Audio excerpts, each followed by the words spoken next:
All right, what's up everybody? Today I'm in Alpine, Utah, and in this video I'm going to show you how to replace this Rainbird 5000 rotor sprinkler head without having to dig up this entire base. So let's get started. First of all, you need some tools. So you need the Rainbird 5000 rotor, and the nozzle tree is what they call that, which actually comes with the sprinkler rotor.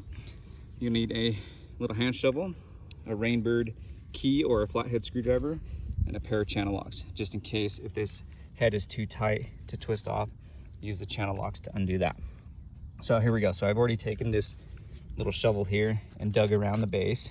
You can see right there, just to clear it away so when I do take the head off, the top of it, I don't get any dirt inside the sprinkler body. So I'll untwist this counterclockwise,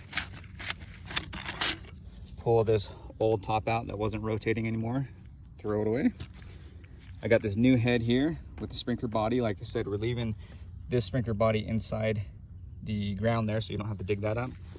Undo this top, counterclockwise, take that body, throw it away, and then I'll put this down in here and then twist the top of the rotor clockwise, get it to where it's nice and snug in there.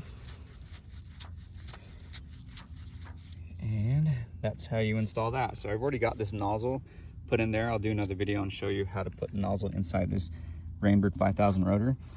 Yeah, that's basically it. That's how you do that. Obviously I'll take this dirt back, cover that up, make sure that everything's tight and adjusted and getting the water pattern that I need. And so yeah, that's how you replace a Rainbird 5000 rotor without having to take off or without having to dig up the body and just remove the top of the head. And then in another video I'll show you the adjustments. Thanks for watching. Have a great day.